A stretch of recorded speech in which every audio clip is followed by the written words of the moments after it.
am going to discuss a broad overview of Los Alamos National Laboratory and how our nuclear mission morphs into our global security mission and how data analytics is important to us. And then Nick DeGeneres is going to come out and discuss an area of data analytics, and that is digital disease surveillance, and how he thinks about that more broadly and deeply, and how he thinks about data and how the laboratory thinks about data. As a lead into all this, this is a video from our laboratory director, Charlie McMillan. It talks about the laboratory.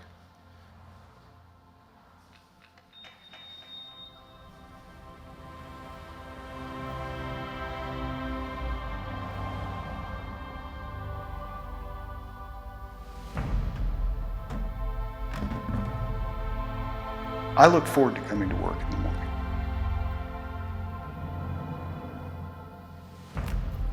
The work we do here matters to the nation, it matters to the world. It's helped to keep the peace for almost 70 years, and I think it will help keep the peace for 70 more. I look forward to coming to work in the morning because of the people I get to come to work with. These are some of the best people in the world.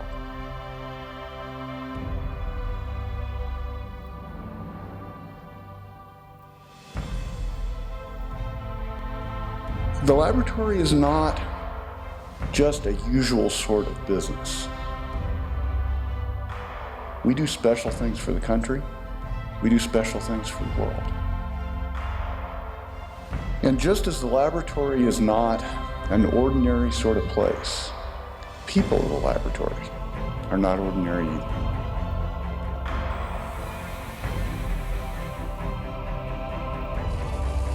People in the laboratory are there, in my view, because they're committed to the mission of the laboratory. They could be doing a lot of other things. They could be in universities. They could be in companies.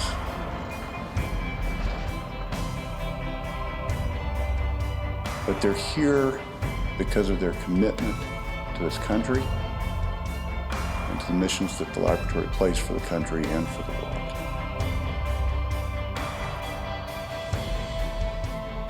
They could have chosen to live in different places, but they chose to be here.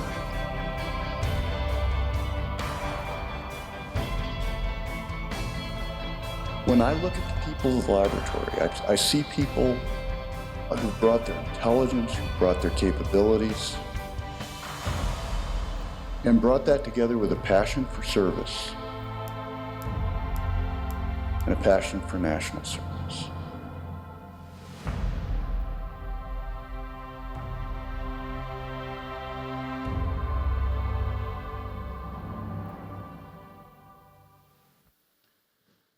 So Charlie in that video talks about the laboratory mission, and broadly defined, the laboratory mission is this concept of strategic deterrence. The primary reason for the laboratory being there is this idea of stockpiled stewardship.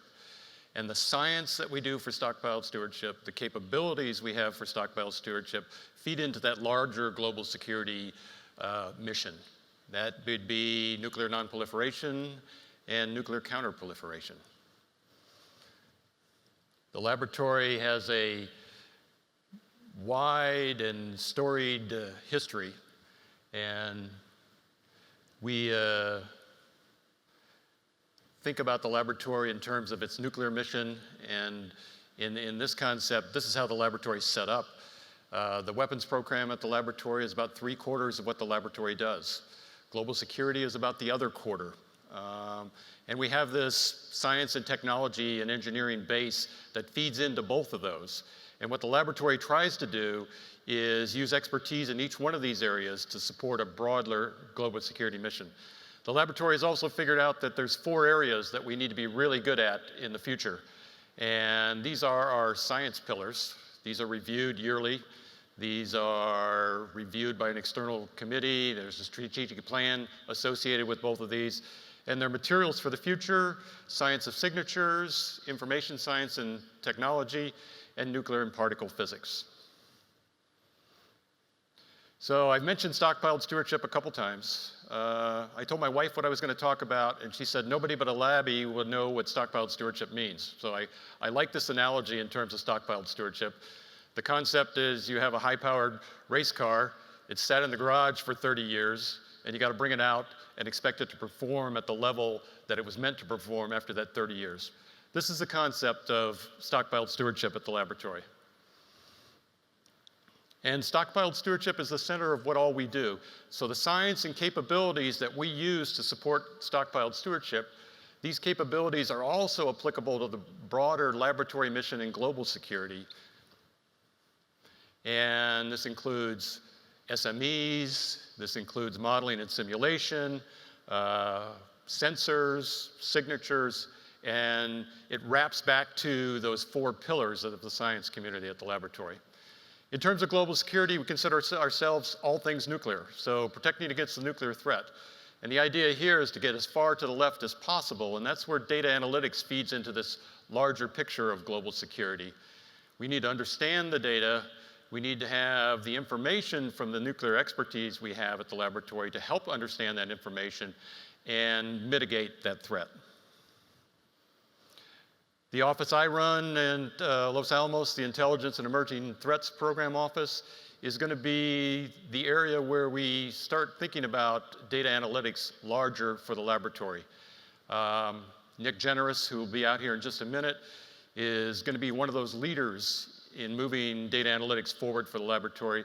Karen Miller is another one that will be at our booth. She's going to lead data analytics at the laboratory as well.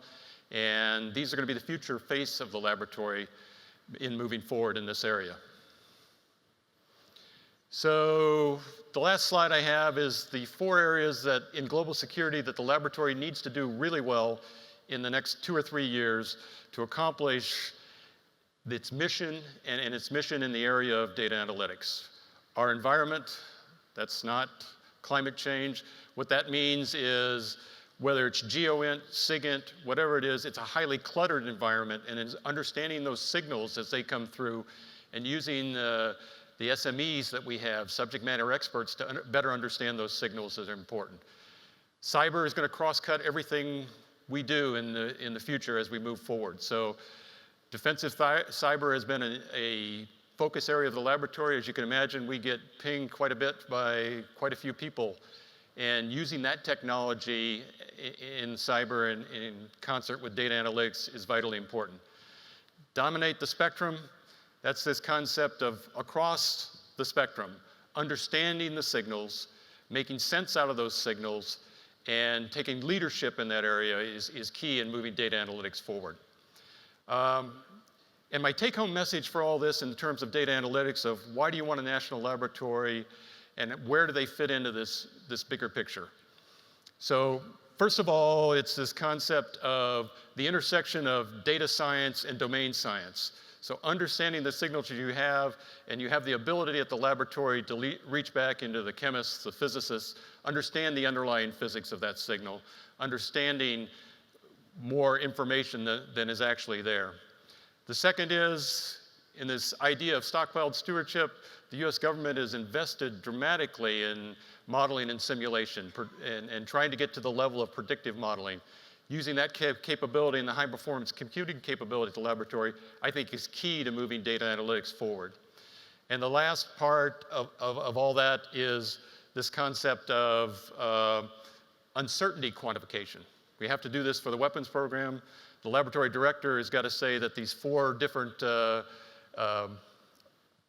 bombs in the arsenal have to work if they're called upon, and there's a certain amount of uncertainty. And with the variety of data streams that are available, understanding uncertainty and quantifying uncertainty is something the laboratory's done, and I think it's going to be a key area for data analytics moving forward.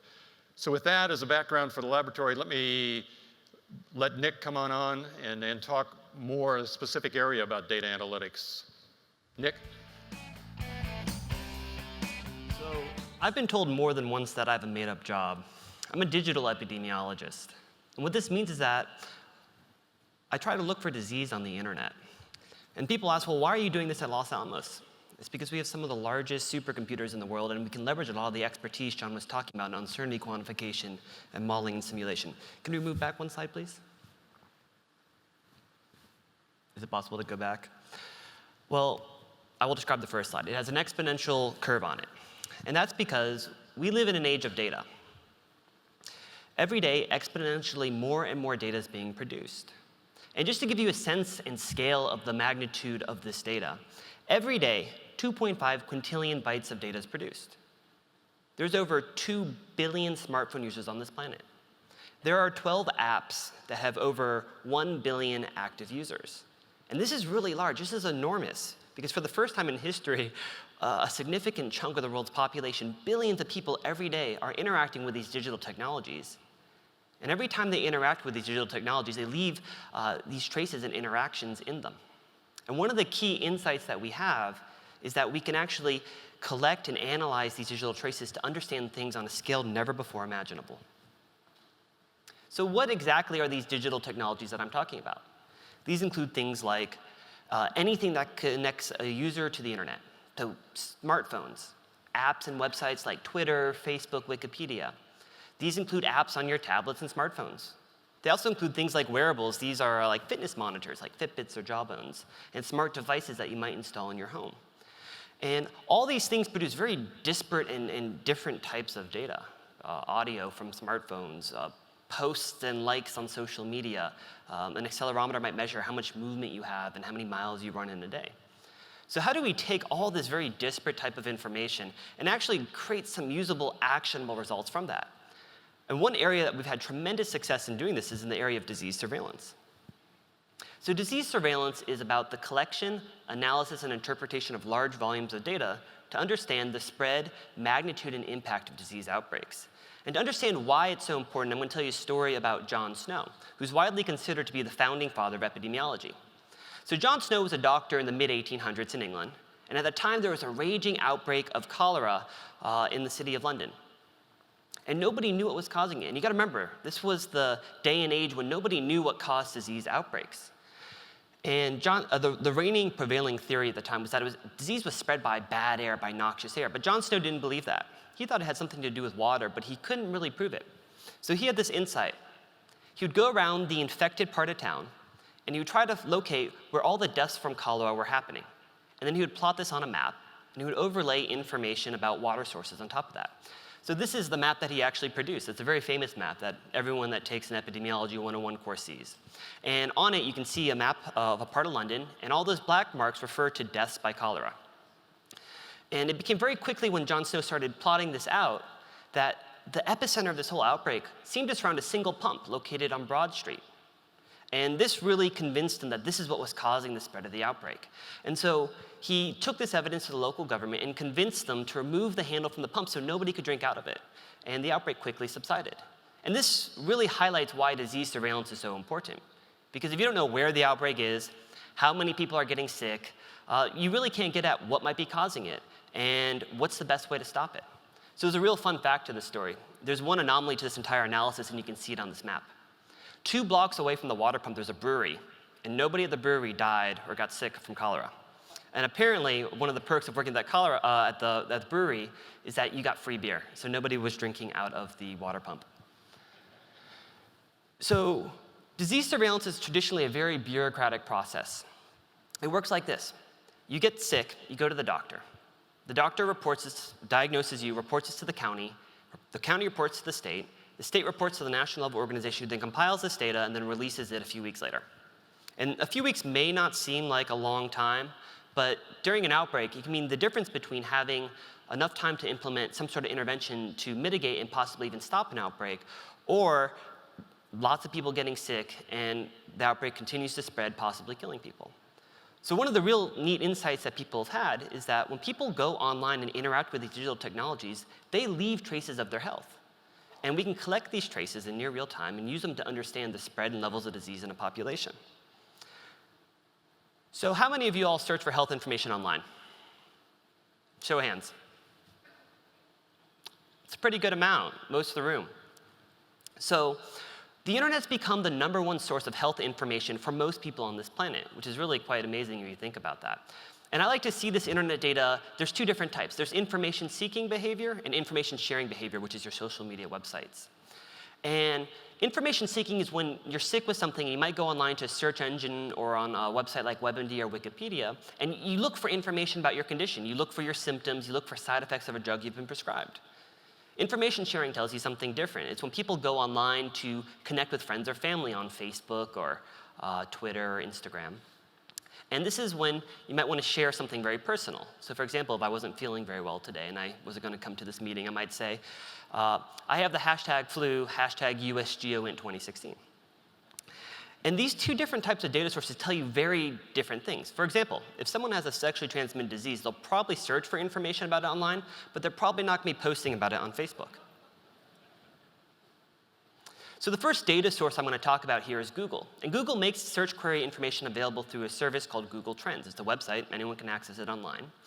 And people can go there, input a query in any language, select any location, a lot of times down kind of a sub-state level, and choose a time period between 2004 and present. And what happens is you get returned a time series of the number of people who are searching for this query. So you can see here, I put influenza in, you can see a time. And this is the number of people searching for influenza as a function of time. And you can see that big spike in 2009, which I'll get to in a moment. So you don't actually get the absolute number of searches. You only get a relative search volume. So you know at some point the most people search, and this other time the fewest amount of people searched. So Google capitalized on this insight that when people get sick, they search for information online. In particular, when people get sick with influenza, they search online. So Google built this service called Google Flu Trends, which analyzed people searching for influenza-related queries, so stuff like flu, fever, influenza symptoms or flu symptoms. And they actually were able to build a model and an algorithm that will model and estimate the levels of flu in populations around the world in near real time. And this worked really well for several years, but it had one notable failure in 2009, and it wasn't able to predict the level of flu very accurately during that flu season. And if you remember back in 2009, that was the swine flu outbreak, and you probably remember hearing the health officials thinking it'd be a really bad year in particular. And the media picked up on this, and the media started issuing stories, and a mini panic and hysteria ensued. And something very interesting happened. Before, people were only searching because they were sick with flu or they knew someone that had flu. Now people were searching because they heard about it on the news or they read about it someplace. And what happened was, when the scientists went back to figure out, well, why didn't our algorithm or models work? They found that people's search behavior changed. Before, they were searching for flu, but because of the media, fewer people were. More people were searching for other reasons. So another really neat application of this Google data is actually to monitor diseases that are very hard to track. And a good example of this is mental illness. Traditionally, mental illness is a disease that's not easy to know what the levels are in a population. So current methods mostly involve looking at medical records, which can be a somewhat slow and laborious and expensive process, or random phone surveys. But imagine this. Imagine you get a phone call late one night after work. Hi, have you been feeling depressed the past 6 months? As you can imagine, you probably aren't going to necessarily even pick up the phone, and if you do, you're not going to necessarily answer honestly.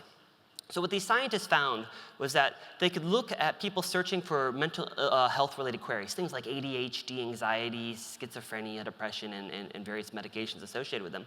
And they found something very fascinating, that the prevalence of this seems to follow a very distinct seasonal and geographic trend. And in particular, it seems to follow the number of hours of sunlight that the location receives. And this seems to be supported by some of the literature too. And this is fascinating because for the first time, we can actually monitor mental health on a whole population scale level around the world. So another really cool application of this Google Trends data and this internet data was using it to augment traditional disease surveillance systems. So what these researchers wanted to know is that we take this Google Flu Trends data, which can estimate levels of flu, and add it to an influenza surveillance network and the data being produced by that, can we build a better network? And so traditionally, influenza surveillance is a voluntary process. So doctors will volunteer, and they report every week the proportion of people with influenza-like illness who show up into their clinic. And as you can imagine, this is voluntary, they're not paid. Sometimes they get busy and they don't report on time, they forget the report, it gets delayed. Maybe you have too many doctors in one area, but in a city, for example, but not enough in some rural areas. So what these scientists found was that they could actually add this Google Flu Trends data to the traditional influenza surveillance data network, and that they could build a better network, and one that not only was more timely, it had better population coverage, and it required fewer doctors to get all that information. And this is a really big deal because with public health, you're always cash strapped. So if we can actually build more efficient surveillance networks, that's a huge boon. So the next data source I'm going to talk about here is Wikipedia. And this one is personally near and dear to my heart, because this one's the focus of my own research. So Wikipedia is an online encyclopedia that anybody can edit. It inverts the traditional publication cycle. So traditionally, people write something, gets peer-reviewed, gets published. On Wikipedia, you publish it immediately, and then the crowd edits it. And it's one of the top 10 most popular websites in the world. It's available in 287 languages, and it has over 35 million articles. So we can look at pages on Wikipedia, and one of the data sources we get is the number of page views. So we can see how many people, for example, are searching for the influenza page. So a lot of time when people go online, they'll search for flu, and this will be one of the top hits in Google. The other data source that we're able to get is the entire edit history. So we know every single edit that was made to every single page. So the other really interesting aspect of this Wikipedia data is that out of the top 10 websites in the world, it's the only non-search engine and non-social media website, which means that they view their data differently than a lot of these companies do. And in particular, they're more open with releasing what's out there. So I'm going to show you one of the hourly data files of the access logs from Wikipedia. So the access logs are a rough analogy to kind of page views. And so every hour, Wikipedia will release how many people are viewing every article in the entire Wikipedia. So I'm going to go through each of the data elements here. On the far left, we have the EN. That stands for English. That's the English. That's the field for the language of the Wikipedia that the article's in. The second field is the article title. So I thought geospatial would be geospatial intelligence would be an interesting one to look at for this conference. And the third element is the number of page views, 12, for the course of that hour. So not too much, unfortunately. And the fourth element is the size of the article in bytes. So one of the nuances of this Wikipedia data and working with it is that we actually don't know which country these searches are coming from. So we have to use this little trick. We have to use language as a location proxy. So for example, we only know that the number of people who are viewing the English Wikipedia page for influenza, or the Spanish influenza page on the Spanish language Wikipedia. But by using this geolocation language as a proxy trick, we can figure out that most people that speak Thai are in Thailand. Most people that speak Polish are in Poland. We can use that to figure out where those searches are coming from. And in the course of our own research, we found that actually the English, most searches going to the English language Wikipedia actually came from the US. So the other really interesting element of this Wikipedia data is that we get the complete edit history for every single article. So here's the edit history for the geospatial intelligence article. And you can see every line there is a new entry of an edit being made to the article. So you have a timestamp, a username, and then you actually can see the content changes on the edit. And so one of the nuances of this data is that if you're not logged into a Wikipedia account when you make an edit, your IP address gets posted as that username. And we actually can use that IP address to geolocate where that edit came from, as well as figure out what the content changes that edit made. So you can see here, I pulled the IP addresses from the Geospatial Intelligence Edit History article, and you can see where those edits were coming from. And this has been used to somewhat comedic effect. So there's these things called Twitter bots. And Twitter bots are simple software programs that when a certain condition is met, they will make a tweet on Twitter. And in particular, they were analyzing the edit history of all the articles on Wikipedia. And anytime an IP address associated with the US Congress made an edit on the article, this Twitter bot would actually post what part of Congress was making the edit and what type of article was being edited. And this has been used, I thought this was pretty funny. So my two favorite Wikipedia edits from Congress was to the Choco Taco article and the lizard people, the reptilian aliens apparently controlling the government. So while those are somewhat silly examples, there's more serious implications of this. So for example, on the right side, you can see that there's the UK Parliament, and someone built a Twitter bot did the same thing for the UK Parliament. And they noticed that quite a lot of these IP addresses coming out of Parliament were editing members of Parliament's pages, and in particular, they're removing scandals. So this highlights that people are using these edits on Wikipedia as a way of kind of controlling the type of information that's out there and the understanding.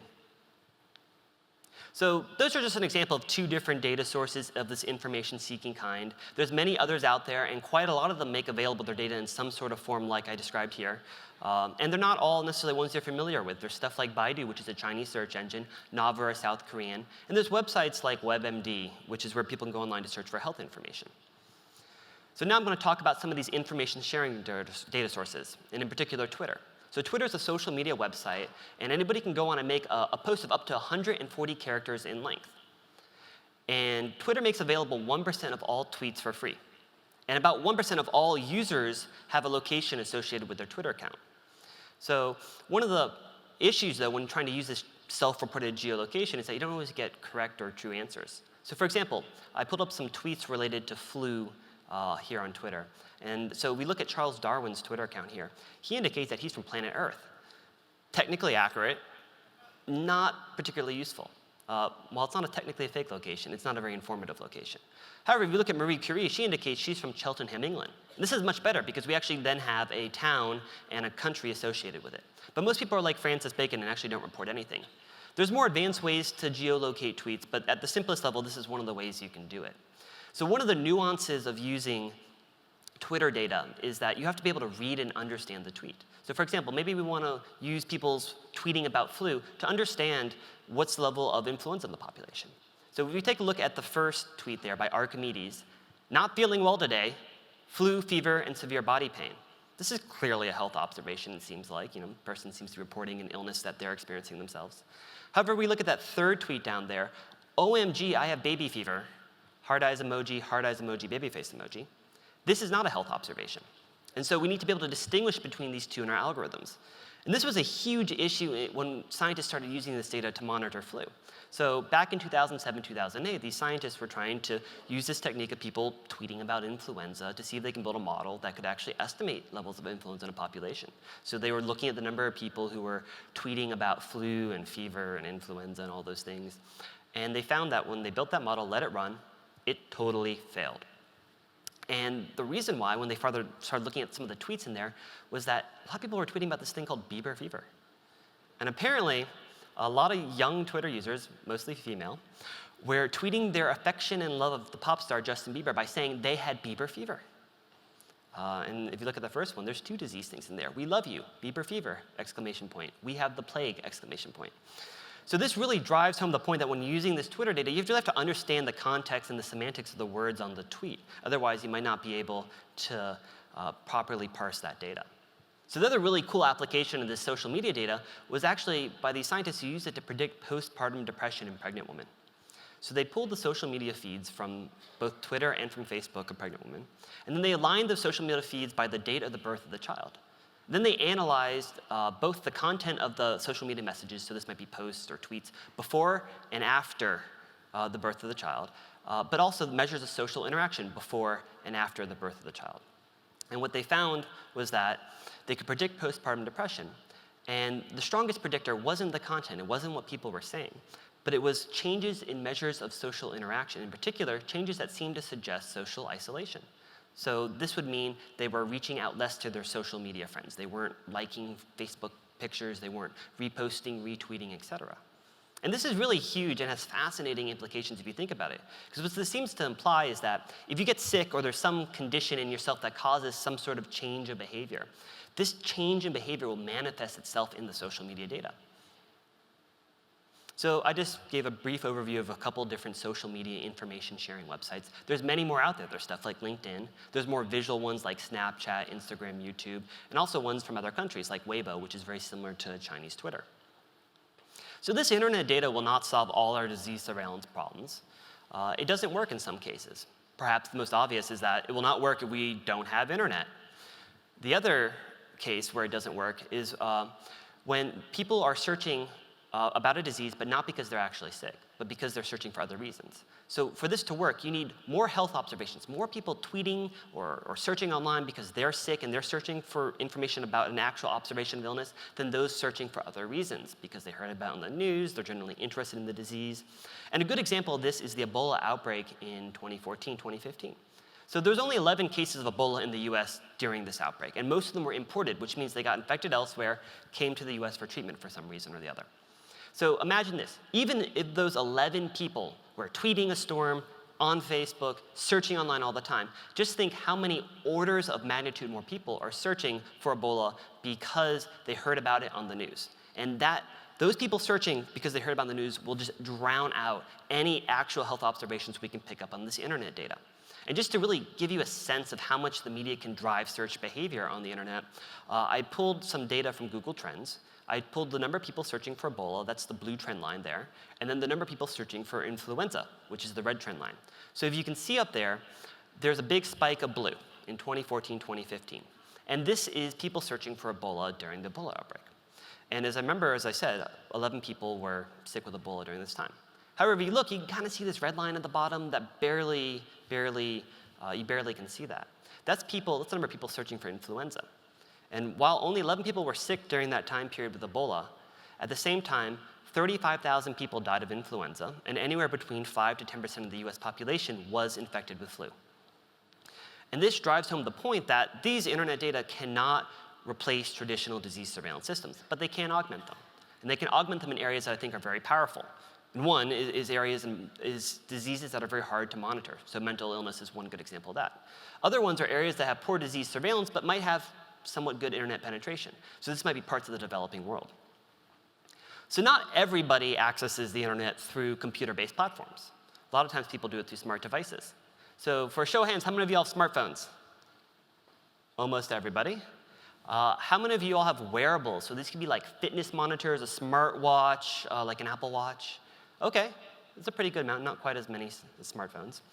So as I mentioned earlier, there was 2 billion smartphone users on this planet. And there's about 66% of the US population has a smartphone, the adult population. And people typically associate these smartphones as being a kind of a luxury item. These are the things of the well to do, but the story's a lot more complicated than that.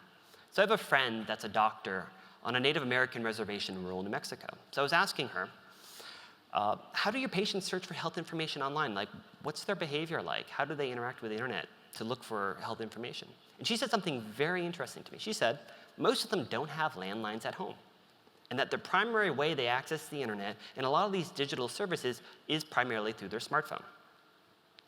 And if you start looking into the statistics, this seems to be very true and hold in many other cases. So about 19% of people that do have smartphones use it as the primary way they access the internet. And those people tend to be younger, but also they tend to be poorer. And you hear also these stories from abroad of places in Asia and parts of Africa where they're just skipping the whole landline thing and going straight to mobile phones and smartphones. And what's great about these smartphones is that there's tons of sensors on these things that collect so many different types of data. They have GPS. That's how all these apps know where you are and tell you how long it takes to get to Starbucks. Microphones, gyroscopes, proximity sensors, and accelerometers. This is how they know where, energy levels, movement. This is how a lot of the fitness apps work on smartphones. They also have stuff like touch sensors, and cameras. And scientists are finding some really innovative ways to use this to monitor and diagnose disease. In particular, one really great example of this is Parkinson's, trying to diagnose Parkinson's. So Parkinson's disease is a neurodegenerative disorder that's really characterized by the degradation of the motor system. So as people get Parkinson's and the disease progresses, they have increasingly more difficulty walking. They tend to tremble a little bit and shake. And one of the huge issues doctors face when diagnosing is that these people come into the office for a visit, and they put on their best face. They want to seem like they're doing really well for the doctor. And then so they come in putting on their best face, and the doctor is like, wow, you're doing so good. Good job, keep up the good work. Patient goes home, and then they kind of let go, and the doctor doesn't have a sense of how bad they're doing. So what these scientists realized is that they could use the data collected from accelerometers on the patient's smartphones and use that to actually assess the clinical severity. So the accelerometer lets you measure motion, movement, exercise, and this is how a lot of the fitness monitors and the apps on your smartphones work. They use the accelerometer data. And they found that because the disease is neurodegenerative in such a way that it causes damage to the motor system, you can kind of track the progression based off of the accelerometer data on kind of their movement and exercise levels there. And in some cases, this was better actually at diagnosing the disease, but also at assessing the clinical severity than a short visit to the doctor, which sometimes can be very subjective. So another really cool application of using these smartphones to diagnose disease is actually looking at respiratory diseases. And in the developed world, we may not consider respiratory diseases a big problem. But in the developing world, it kills 4 million people every single year. And one of the huge issues is that people just don't have access to healthcare. And sometimes when they do, they may not have access to, the clinic itself may not have laboratory equipment to necessarily do the proper diagnoses. And so what these scientists realized is that they could take this smartphone and have someone cough into it and use the microphone and the audio data and use it to analyze what might be causing this cough, this respiratory disease. And they were able to do this, and they could distinguish between things like asthma and pneumonia and COPD. And this is enormous, because this allows us to have almost a doctor in your pocket in parts of the world where people may not have adequate access to healthcare. So the next thing I'm going to talk about here are wearables. And these are kind of these smart devices that you wear on your body on some level. And right now, they're most commonly found in the form of fitness trackers. So these are like Fitbits, Jawbones, and measure your exercise levels. But you also have the smartwatch, which is kind of coming online, and you have the Apple Watch is probably one of the more known examples of that. But it's not too crazy to imagine in the near future, people are already experimenting with this, is tattoos that have electronic sensors and circuits embedded into them. And then a little bit further ahead than that, but also not that far ahead, is actually implantables. So things that when you might embed a computer inside of you to monitor it. It's not that much different than getting a medical, like a pacemaker or something, but you might do it just to monitor your health passively. So these smart devices have a lot of the same sensors smartphones do: accelerometers, gyroscopes, cameras, temperature sensors. So one of the really cool applications of this was done by the company Jawbone. So Jawbone makes a fitness tracker. You can see it on the bottom left of the screen there. It's called Jawbone Up. And it uses an accelerometer to measure your activity level, how much you ran, et cetera, steps. But you also can use it to track your sleep, because your movement's different when you sleep. You don't move as much, or you move in at least a different way than when you're awake during the day. So there was an earthquake in mid-2014, and the company was curious, what type of data can we pick up about this earthquake from people that have jawbones? So if you see this graph here, it's over the course of one night, and on the y-axis, we have the percentage of jawbone wearers who are awake. And you can see that they're falling asleep. A greater proportion of the population is falling asleep, and around 3 to 3:30 in the morning, all of a sudden, everyone wakes up. This is exactly when the earthquake was. And they found that they could also, because we know where these jawbone users are, the device logs kind of the location, people closer to the epicenter were more likely to wake up. So you can get a sense of the magnitude. So if you look, the epicenter was very close to Napa and Sonoma, and almost 80% of the population immediately woke up then. And then the furthest away, Modesto and Santa Cruz, barely anyone woke up. So this is kind of give you a sense of the magnitude of the strength of that earthquake. But you also got another really interesting, you got the social impact. So you can take a look at the blue line. That's the number of people who are awake near Napa and Sonoma, and that was the closest to the epicenter of the outbreak. A good 25% of the population stayed up the whole night after that. So this is really kind of cool if you think about it, because just using simple personal fitness trackers, we're able to understand and monitor a very public and collective event. So we can get the timing, the magnitude, and the social impact of this disease on some level, of this earthquake on some level. So the other really cool application this company did using the Jawbone was actually monitor sleep behavior for an entire year across a whole city. So if you look here, on the y-axis, we have the time of the day. And then on the x-axis is the day of the year. And the deeper the intensity of the blue, the more the portion of the population that's asleep. So this is the sleep behavior for the city of Dubai, which is in the Middle East. It's a predominantly Muslim city. And you can see something very interesting in July and August. You see that the sleep behavior is very different than the rest of the year. And this happens to correspond almost perfectly with the holy month of Ramadan, which in the Muslim faith is a month of fasting during the day, so you do not eat during daylight. And then when the sun goes down and at night, you're able to eat. So people fall asleep a lot later. So again, here's an example of a very public event, in this case, a month of fasting, driving behavior across the population, but unlike before, we can actually monitor it. So now I'm going to talk about smart devices. This is your Internet of Things. These are the devices in your homes that are connected to the internet and that provide some sort of enhanced functionality.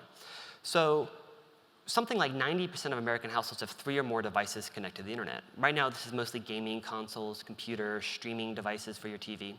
But you're hearing about things like smart thermostats that can regulate the temperature in your house automatically, and even things like smart refrigerators, which can sense when the food's going bad and possibly order you more food. And one of the cool applications of this was actually to outfit sensors in the homes of Alzheimer's patients. So they would put a sensor on the pillbox, they put a sensor on the refrigerator, on the oven, the front door. And what it did is it allowed a caretaker to monitor the behavior to make sure the patients were taking their medication, that they were eating, that they weren't leaving the home and forgetting to come back. And this might sound like an invasion of privacy, but it does something really great. It enables these patients to live in their homes for longer periods of time without having to move into an assisted living facility, which has been shown to basically be better for the quality of life and also more affordable. So I just gave you a very brief overview of a lot of different applications of some of these digital technologies to monitoring health. And a lot of times they're just a single data source for a single application. But what happens when we move across this exponential trend and become a lot better at monitoring behaviors and health and networking all these disparate types of data? There's obviously a lot of ethical implications here, stuff like privacy, data ownership. Just think about the damage a lot of these data breaches you hear about are doing. It's only going to get worse, not better. But there's great potential with this too. We can use these types of data to actually improve the health of those that need it the most, and those that are most vulnerable, and possibly saving and improving the lives of hundreds of millions of people. Thank you very much. I think we have some time for questions.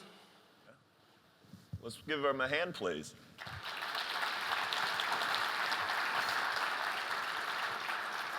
Fantastic. Thank you. With great data comes great responsibility. Sounds like I didn't see the sermon in that till the last slide. That was really fantastic. So the one question that comes up repeatedly, I think, in your presentation is AI, machine learning. All these things, we've seen them in the news nonstop this year. And a lot of the challenges you're talking about, that bow wave of new technology around artificial intelligence somehow promises to make sense of all of that in new and interesting ways. Can you kind of talk about how you think about that, not just around disease monitoring, but all of those big data analytic trends? Well, one of the huge issues with doing that is that you got to think of this idea of like, what's your gold standard data that you're training against? Right.